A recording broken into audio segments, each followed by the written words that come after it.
The Alpha Sessions with Emma Joyce.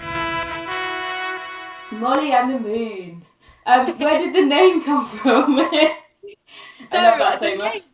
Yeah, we get asked this question a lot. It is quite a peculiar name, but the name we were trying to think of something that we could use to incorporate all areas of our band, because we've got a core membership of 4 of us. Okay. And then other than that, there's 3 or 4 other also a part of the band at different times in different ways and setups. So we wanted a name that could kind of embody that and let people know that we have different phases. And so my double bassist, her son came up with Molly and the Moon, as he's really only cool. little, and thought it was wonderful, and we just fell in love with it, and yeah, it's gone from great. there. So kind of, yeah, it shows our different phases, and sometimes we're a half moon, sometimes we're a full moon. Oh yeah, Molly and the eclipse. That'd be quite Yes, exactly. That's when we're not on stage. Okay, so you spoke about your band briefly.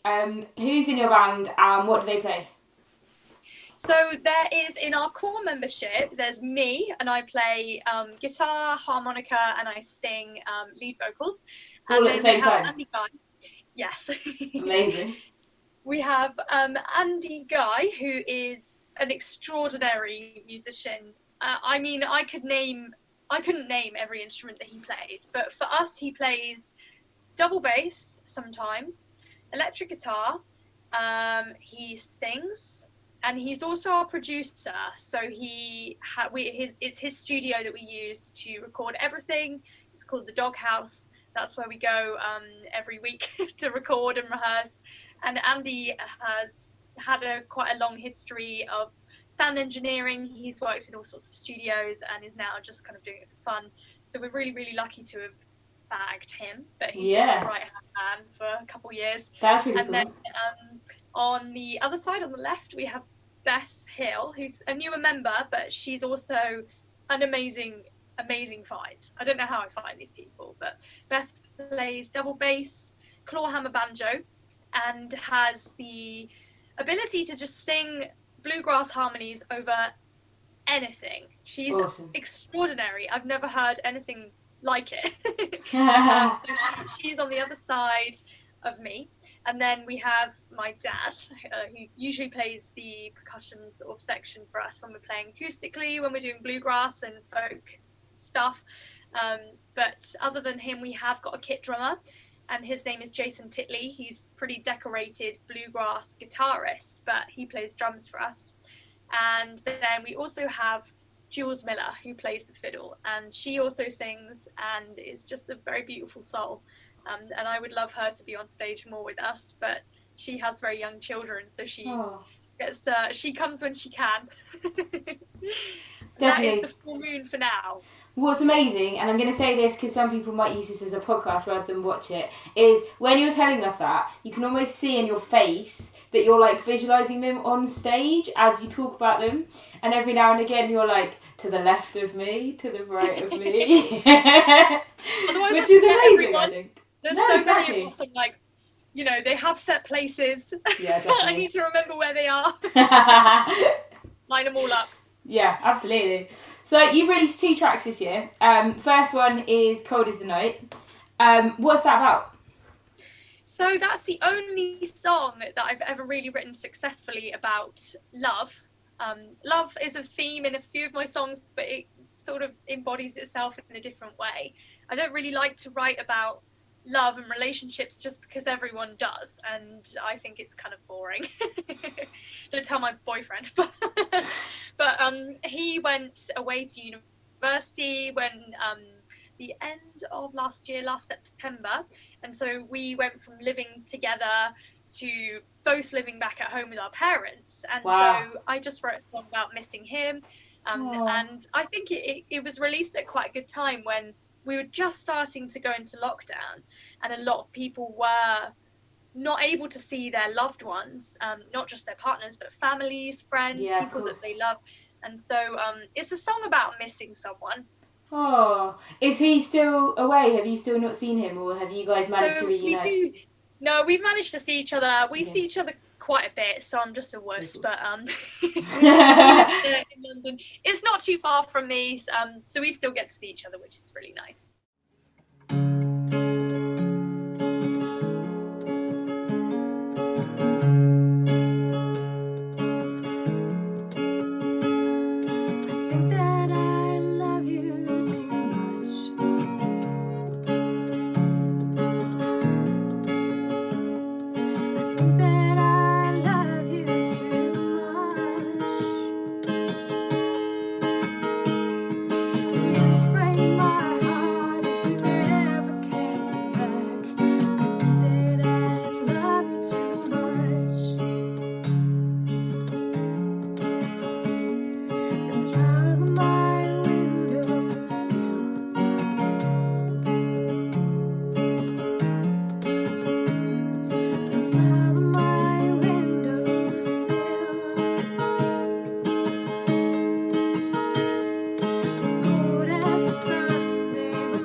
The Alpha Sessions with Emma Joyce. If you find it difficult to write a love song, I speak to so many artists on the Alpha Sessions that find it difficult to not write a love song. Why do you think that is? I think that's a really curious question. I haven't really found the answer yet, but when I was younger, I found it really, really difficult. I listened to a lot of really heavy rock music and punk and all that stuff, and I still found it really hard to write angry or sad music. And I just think that we all write from an organic place, and at the moment and in my life I haven't experienced being through massive hardships or I'm very lucky. I've had a very blessed life. Yeah. And so my songs are all about sort of joy and happiness and nature and the things that I've experienced. So we've all had heartbreak, but I don't know, I think I just tend to like to write about the positive things, whereas I can understand people who don't, and that's also artistic expression, and I love to listen to artists who write beautifully about love, but I just haven't managed to do that yet. I don't know, I think I find everyone does it, and so the words have all been used up, and until I find an original way of being able to write, then I think I'll leave it for now. I think that's really interesting because I have this discussion with people all the time. Even the songs that, as a consumer, we find the happiest are often still about really sad things. Like, I think if you listen to a song and you hear that it's quite upbeat, it's really easy to think, oh yeah, that's a happy song. But often it's an upbeat tempo, almost like covering the sadness of the story behind it. That's so true. There's quite a few songs, famous songs like that. And yeah, definitely. I think that's fascinating as well. And I see the beauty in that too, that's very human, I think, that we have two sides and there can be good and bad. And in my other life as a yoga teacher, then I'm teaching balance. And that's, I think, the main thing to remember is that balance and like the balance of good and bad and the balance of light and dark is always there. And we don't have to necessarily be constantly good, or everything's wonderful when it's not always. But we do have to remember that the good is always there. 100%. And you also released a track prior to that at the start of the year. What was that called? Are you talking about Rise? Yes. Rise, yeah. So Rise actually came out just after Cold as the Night. Not long after, but it was around the same time. Around, I can't remember the exact date. I'll get it to you. But I think Rise came out just as lockdown was coming in. So I must have been around late April, I think, or early May. And Rise is about looking to a new horizon. And again, just as we were saying about the balance of light and dark, Rise is a song about how the dark is always going to come in, that we're always going to have nighttime, that we're always going to experience dark periods of our lives, but that the morning is always coming. There's always a light side and the balance is always there. And I think that Rise was released just as lockdown had come in and everyone needed this kind of little ray of hope. So we released Rise as a way of kind of giving people a reason to look for the hope and look for the light and look for the morning again. It's interesting that you use so many like solar and daytime and nighttime analogies, and obviously like the name of your group is Molly and the Moon, so I find that really fitting. Was that intentional? Or did it just come out that way? Yeah, it's not an intentional thing, but as I was saying, I have another job and I teach yoga, and in that my business has the word sunshine in it. So it's only fitting that I have Luna somewhere in the other side of my life. Absolutely. I'm wearing moon and sun earrings, so I'm a little bit so fitting. You released both those tracks during lockdown, so like did you have to do anything different to normal to make that thing, to promote it? What was the process like for you? It was definitely an interesting process in getting the music out there and I don't know why, because we usually promote our music digitally and everything is digital, but for some reason it seemed harder this time. And I think it was maybe the influx of the amount of music and people offering free music, free shows, this, that, and the other online, because, you know, where else are we going to do it? And so it was hard. It was almost like shouting even more into a saturated market and trying to be seen like, me, look, I've got a new release, and everyone is kind of doing the same. In terms of the recording process, we recorded Cold as the Night just before lockdown and managed to release that literally just before.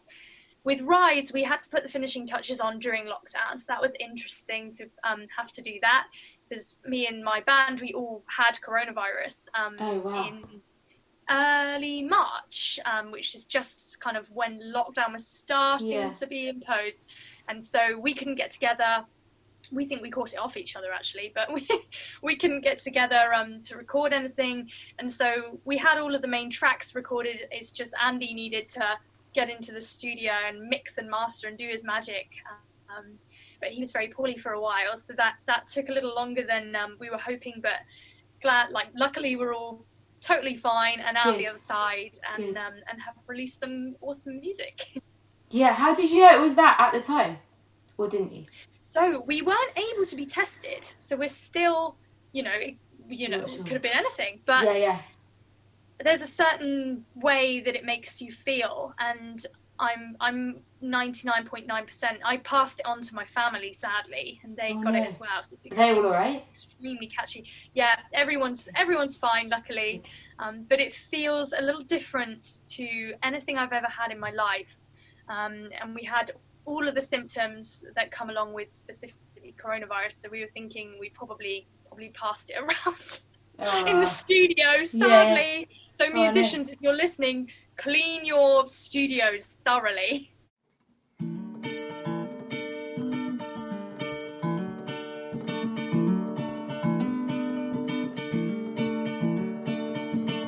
We look out on the sunrise. Earth don't lift up her head. Hold on tight to the early morning. Hold me tight, don't hold your breath. The world is waking.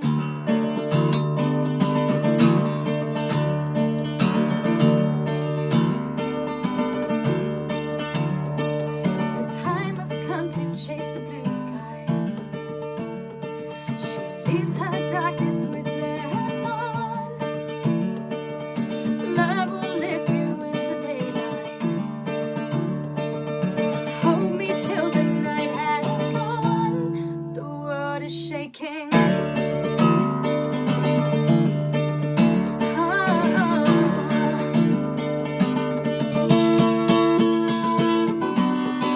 Can't stop the sun from falling over the edge of the horizon. And now I hear blue skies calling as the sun will rise once more. Once more. Stop holding out for a golden summer. This is it, your time is now. Leave your darkness in the winter. This is what we dream about. The world is shaking.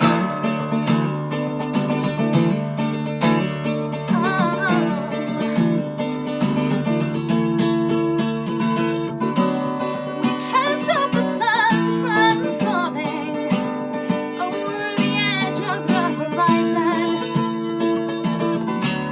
And now I hear blue skies calling as the sun will rise once more. Once more, yeah.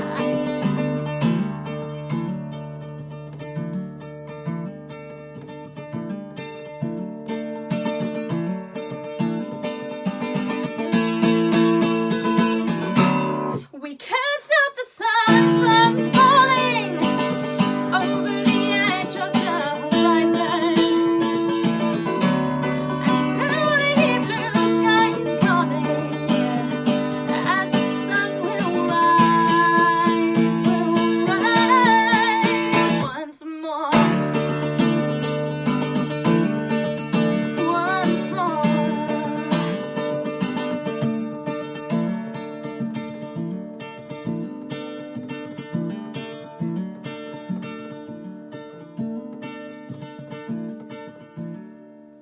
The Alpha Sessions. Let's talk about inspiration and influences. Where do you think you get your musical inspiration from? Yeah, I get a lot of my songwriting and lyrical inspiration from nature. A lot of my words that I choose, I like to use natural imagery and kind of beautiful words like solar and lunar and all of the natural world that you can kind of hear in my songs.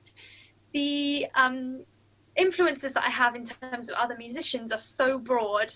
I come from a family of proper music lovers, and my dad brought me up on sort of classic rock and reggae and Santana. That's a nice Guitarist. mix. Yeah, Eric Clapton Cool. and John Mayer and the other great guitarists.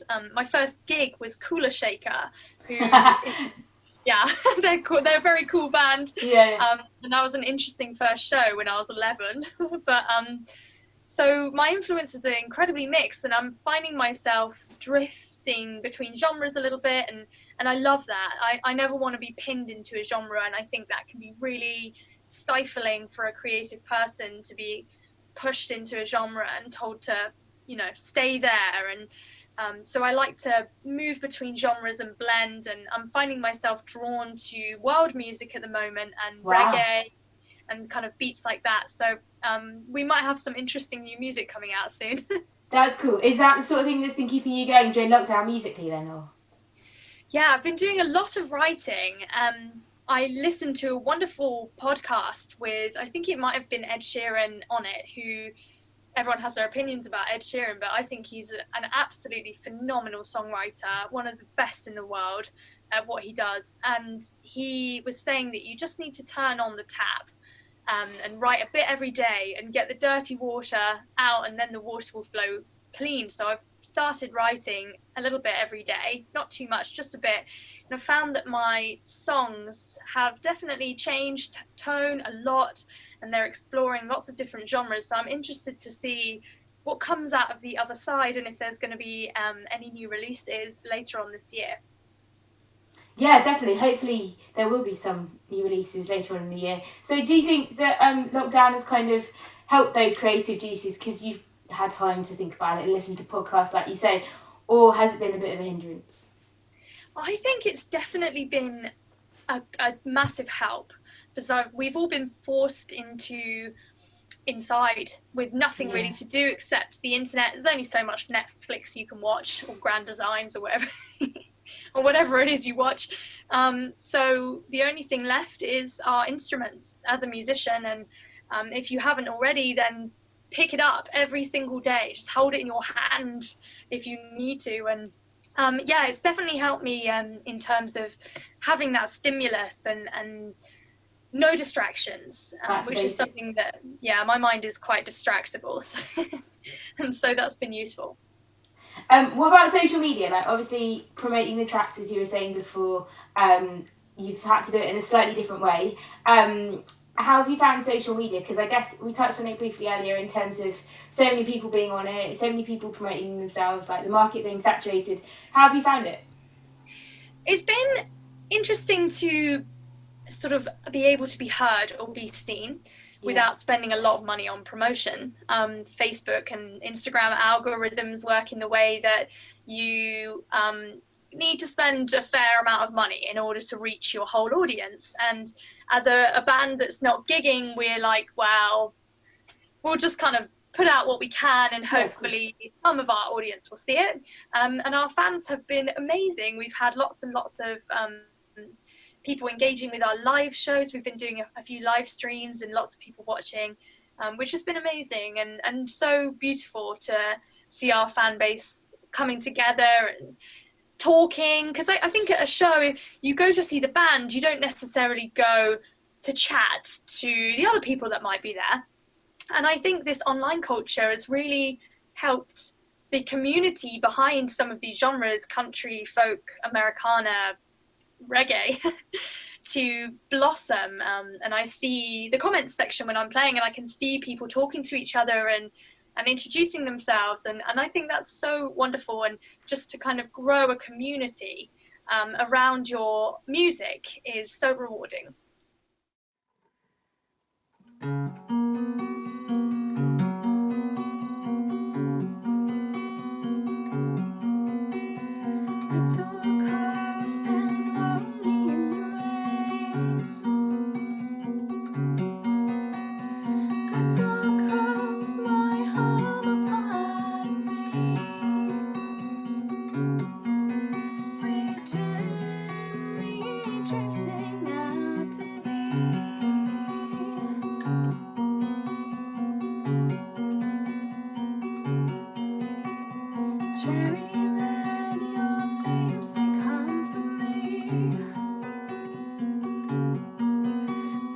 evening light, it flashes in my cheeks. Good night, my love, no broken dreams.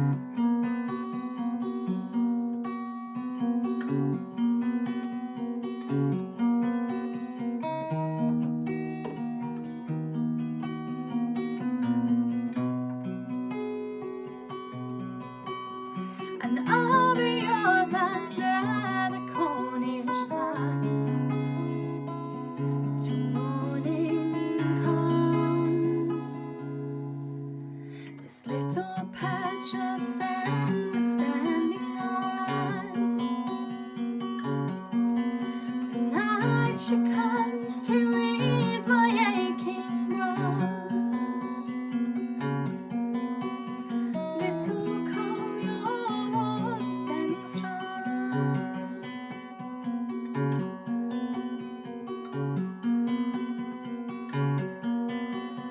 Painted sky, navy blue and grey,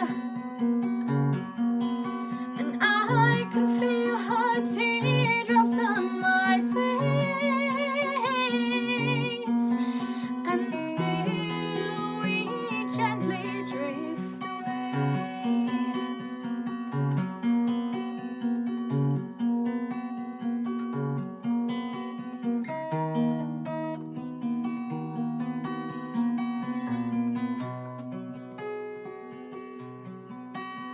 And I'll be yours under the Cornish sun till morning comes. It comes like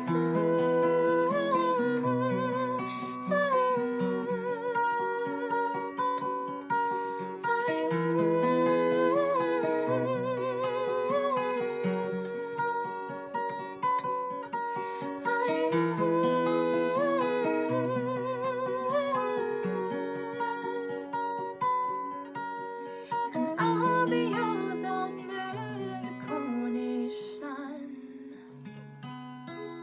The Alpha Sessions. So possibly some new releases at the end of the year? Yeah, I think even sooner than that. So we had a mini album. I think it's going to be 5 tracks now. Cool. So like an EP? Lined up. An EP. Yeah, it's an EP. So we had that lined up to release and record just before lockdown. 2 of the tracks we managed to get out, so that was Rise and Cold as the Night, but the other 3 were very much just put to the side, and we haven't touched them until yesterday when we were in the studio, and they're sounding awesome. We put some of the vocals on yesterday, we put backing vocals on, they're sounding great, and I think they might hopefully be out at least by the end of the summer. Wow, so that nice. could be coming soon. It's And I'm so really exciting. excited about that. Yeah. Do you have an idea of what the EP is going to be called, or not yet? Or you I'm can't not announce sure. it, maybe? Yeah, I think I need to meditate on that and see what kind of comes out. I'm sure it will involve a moon of some kind. Okay. And in terms of if you were told tomorrow that you could do a gig, and it could be anywhere in the world, where would you want to do it?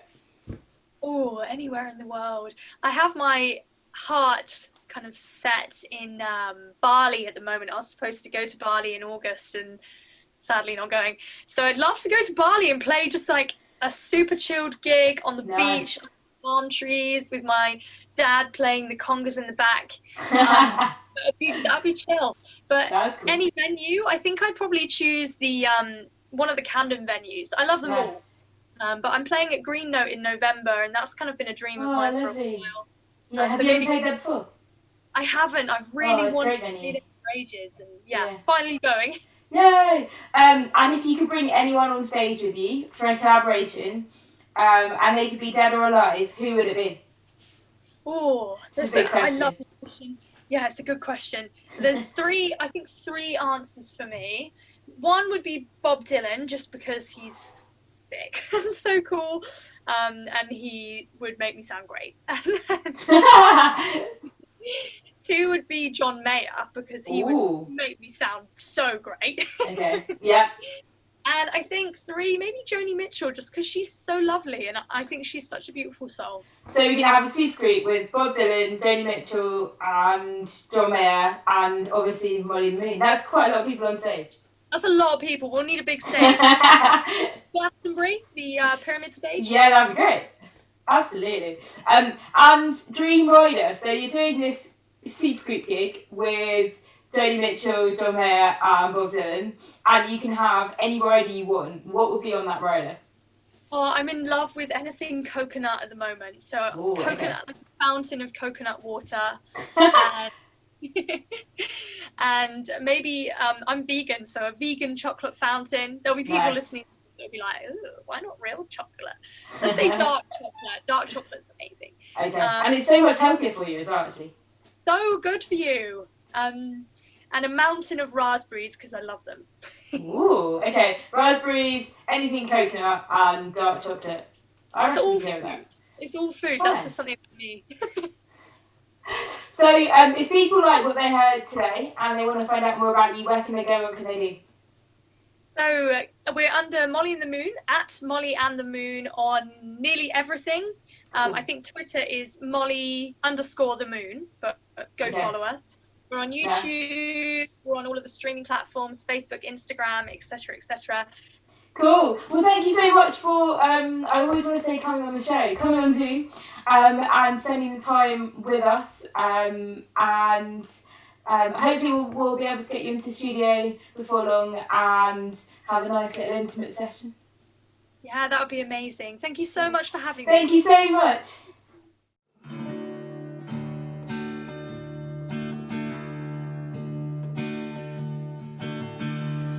Oh, my sister, don't you close your eyes, wake me up in the morning we will rise and come wave goodbye and hold me. Please don't let me go. In the morning and in the morning we will miss what we don't know.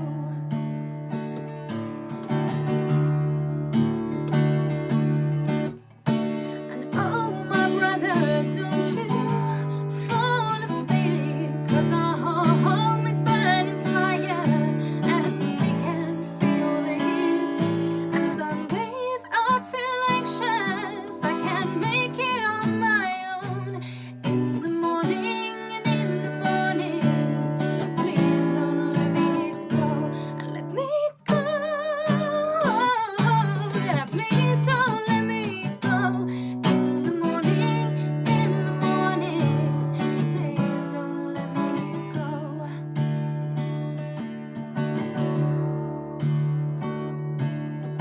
And oh, my mother, I know you're standing strong from one spirit to another. You can't make it on our own. And I know you're hurt and trembling, but I feel your heart is full. And now I can taste the sunrise. Won't you save us after all? Let me go. Please don't let me go. In the morning, please don't let me go.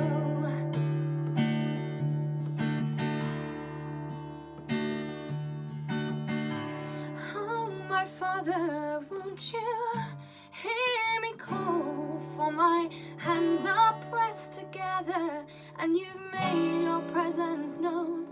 And so wrap me up in sunlight, I cannot be afraid.